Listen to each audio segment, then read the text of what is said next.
is there would be a point system. You get points if you're a young worker or if you have a valuable skill, a job offer, or an advanced degree. Well, that's for a minute. Think of this like a pro sports team.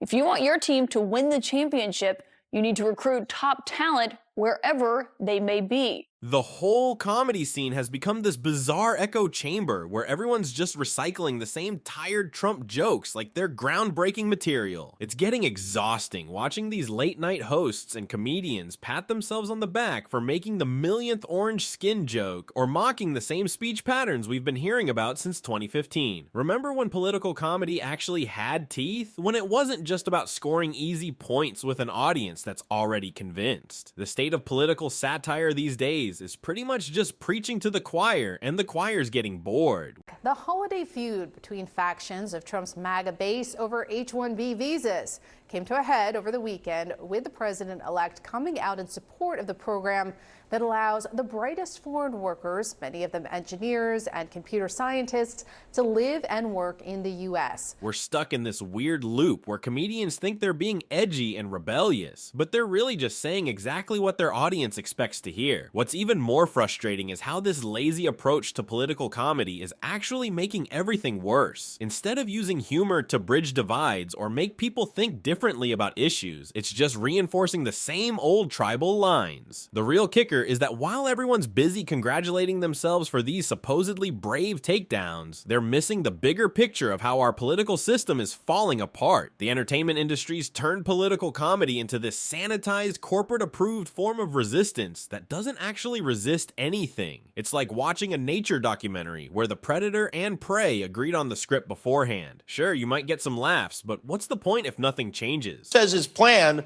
would focus on merit-based immigration. In other words, he would permit highly skilled workers to enter the United States. We're all just sitting here consuming this processed, prepackaged outrage like it's fast food for the soul. And let's talk about the irony of how these comedy shows have basically become what they used to mock, an establishment unto themselves, complete with their own set of unwritten rules about what can and can't be joked about. They've created this perfect little bubble where everyone agrees on everything, and anything that might actually challenge the audience's worldview gets filtered out before it hits the teleprompter. The whole thing feels like a missed opportunity on an epic scale. We're living through one of the most politically charged times in recent memory, and the best we can do is recycle the same handful of jokes about hair, tweets, and spray tans. The broader debate reveals a significant rift in Trump's MAGA base just weeks before he is set to take office.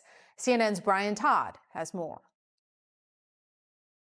The president-elect finally weighs in on a controversial issue that pits two of his top advisors against his MAGA base. Donald Trump now defends the H-1B visa program, which allows thousands of highly skilled foreign workers to immigrate to the U.S. every year to fill specialized jobs. Trump told the New York Post, quote, "I've always liked the visas. I have always been in favor of the visas. That's why we have them. I've been a believer in H-1B. There's got to be more to political comedy than this endless cycle of predictable punchlines and performative outrage. It's not just about Trump anymore. It's about how we've lost the ability to use humor as a tool for actual change. And now we're watching this absolutely wild spectacle of late-night hosts trying to make sense of Trump's head-spinning immigration policy shifts. They're turning this serious policy whiplash into some kind of reality TV drama, complete with dramatic pauses and perfectly timed punchlines about green cards and cereal boxes. Anybody graduates from a college, you go in there for 2 years or 4 years.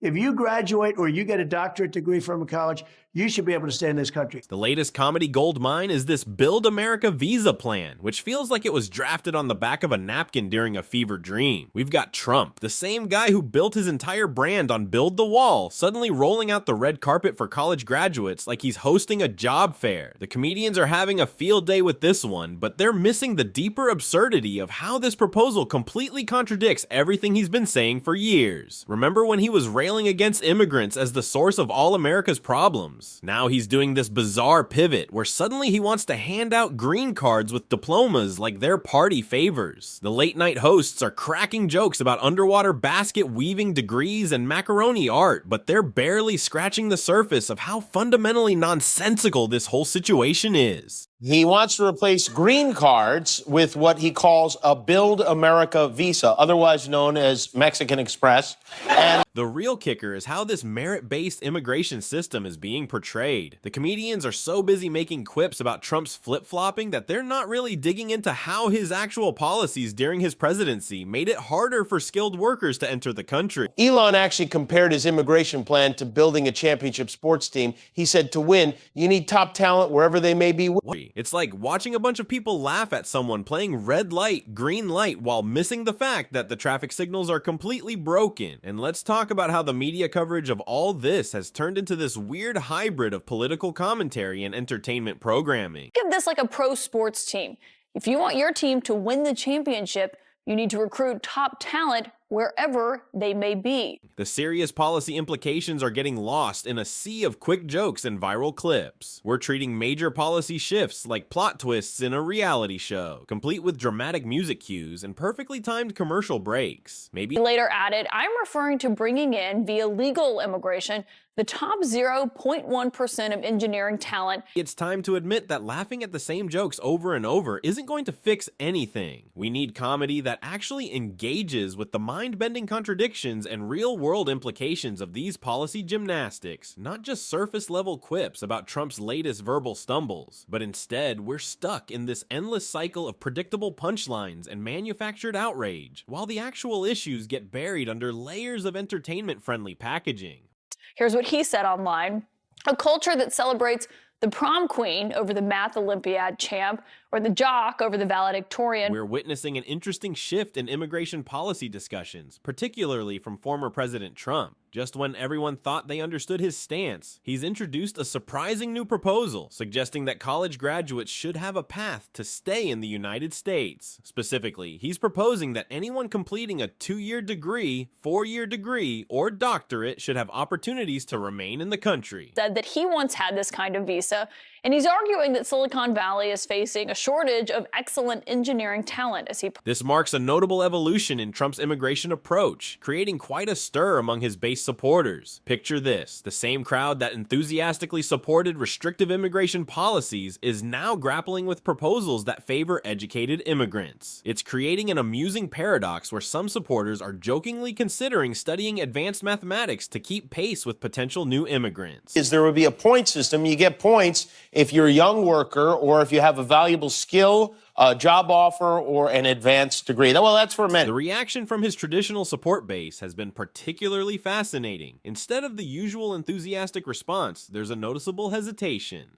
Some supporters appear visibly uncomfortable with this policy shift, leading to interesting dynamics within the movement. Trump's proposal to replace the current green card system with what he's calling a Build America visa, playfully nicknamed Mexican Express by some observers, represents a significant departure from his previous positions. Adding another layer to this situation, Elon Musk has entered the debate with his own perspective on immigration, creating further complexity. That's the New York Times said in their headline, Trump immigration plan emphasizes immigrant skills over family ties. Musk, once popular among Trump supporters, has faced criticism for advocating for skilled immigration.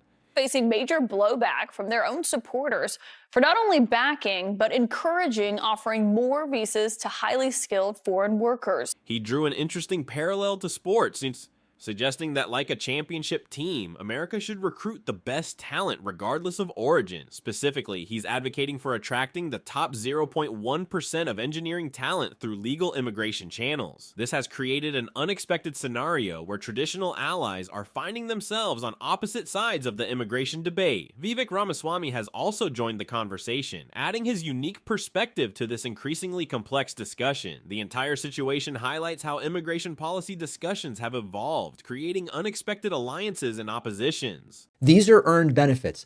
The term entitlement is often used to suggest that someone is entitled in the way that Trump is, right? Like a little rich kid is entitled. The reason that it's called an entitlement is you've earned it. You've paid the money in. You held up your end of the bargain, which is on wages up to the Social Security cap, which goes up indexed to inflation every year. You've contributed. And as such, you are entitled to the benefits. It's not what a spoiled little entitled kid. It's You've earned it, and therefore we must uphold our end of the bargain. You paid into the system your whole life. And Trump is willing to play games with it. The metaphorical image of Trump, Musk, and Ramaswamy engaging in a WWE-style debate over immigration policy perfectly captures the dramatic nature of these developments. What makes this particularly interesting is how it challenges established positions and forces everyone to reconsider their stance on immigration, especially regarding highly skilled workers and international students. This shift has created a fascinating disconnect between traditional conservative positions and new pragmatic approaches to immigration, particularly concerning educated and skilled immigrants. The debate continues to evolve, showing how complex and nuanced immigration policy can be, even among those who previously held seemingly unshakable positions. And Musk is willing to play games with it. When they do the $880 billion cut from Medicaid and they go, no, that we're not cutting benefits. This is a pretext to say, look at all the fraud we found. We're going to cut this, we're going to cut that. Oh, you know what? We actually now are struggling financially, and we're going to need to delay a payout. There are a bunch of different ways that you can delay or hinder receiving benefits without officially saying we are cutting 10% off of what people are entitled to. And that is exactly what they are doing. This latest development in the immigration debate showcases an intriguing intersection of technology, education, and politics. Vivek Ramaswamy has introduced a cultural critique that's raising eyebrows. He's drawing parallels between American pop culture references and our technological advancement. He suggests that a society celebrating popular figures like Corey from Boy Meets World or the athletic duo Zach and Slater over intellectual achievers like the character Screech might be hampering our engineering potential. The Silicon Valley angle adds another layer to this discussion. Elon Musk, speaking from personal experience as a former visa holder, has highlighted a critical shortage of engineering talent in the tech sector. His advocacy for skilled immigration has created an unexpected tension among Trump supporters, who now face a challenging decision, reconciling their support for Trump's evolving immigration policies with Musk's pragmatic approach to talent acquisition. If you think that Elon Musk, Doge, and Donald Trump can't or won't mess with Social Security, it's time to think again, because for the first time in history, your monthly benefits are at risk of not arriving. Millions of Americans rely on Social Security to survive.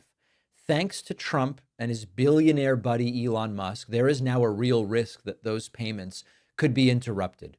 Former Social Security Commissioner Martin O'Malley, the guy who ran the agency, just put out a dire warning and said that we could see Social Security collapse in the next 30 to 90 days, not because it'll be out of money, but because Trump let Musk's so-called Doge slash funding and gut agency staff. Trump's proposed point-based immigration system represents a significant shift. For this system, factors like youth, valuable skills, job offers, and advanced degrees would carry weight in determining immigration status. This approach, dubbed the Build America Visa, playfully referred to as Mexican Express by some commentators, marks a departure from traditional family-based immigration priorities, as noted by the New York Times. The reaction from Trump's base has been particularly noteworthy. Many supporters find themselves in an unexpected position, and they've already caused system outages. And if the system goes down, no checks, no benefits, no nothing. Now, who's going to get hurt? Is it going to be Trump and his friends? No. Retirees will be at risk.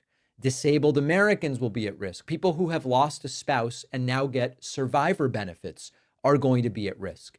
If you need to file a new claim, maybe it's for retirement, maybe it's for disability, good luck, because there may not be enough employees left to process those new claims. The Trump-Musk cuts are so extreme that the Social Security Administration started paying people to leave, offering early buyouts to workers. This is not about efficiency. Between their previous stance on immigration and this new approach favoring highly skilled workers. The situation has created what some might call a political identity crisis, with supporters unsure whether to prioritize their allegiance to Trump or their previous positions on immigration. Looking ahead to 2024, this policy shift promises to create even more interesting dynamics in the political landscape. The debate has evolved beyond simple pro or anti-immigration stances into a more nuanced discussion about skills, education, and economic economic needs. It's particularly fascinating to see how this issue has created unusual alignments between tech industry leaders and traditional political figures. The situation continues to evolve with the unpredictability of a high-stakes political drama. What makes this particularly interesting is how it challenges established political narratives and forces all parties involved to reconsider their positions on immigration, especially regarding highly skilled workers and international students. The debate has transformed from a straightforward political issue into a complex discussion about America's future workforce needs and global competitiveness. This ongoing situation perfectly illustrates the fluid nature of political positions and how economic realities can reshape long-held beliefs. As we move closer to 2024, it will be fascinating to see how these various perspectives on immigration policy continue to evolve and influence the broader political discourse.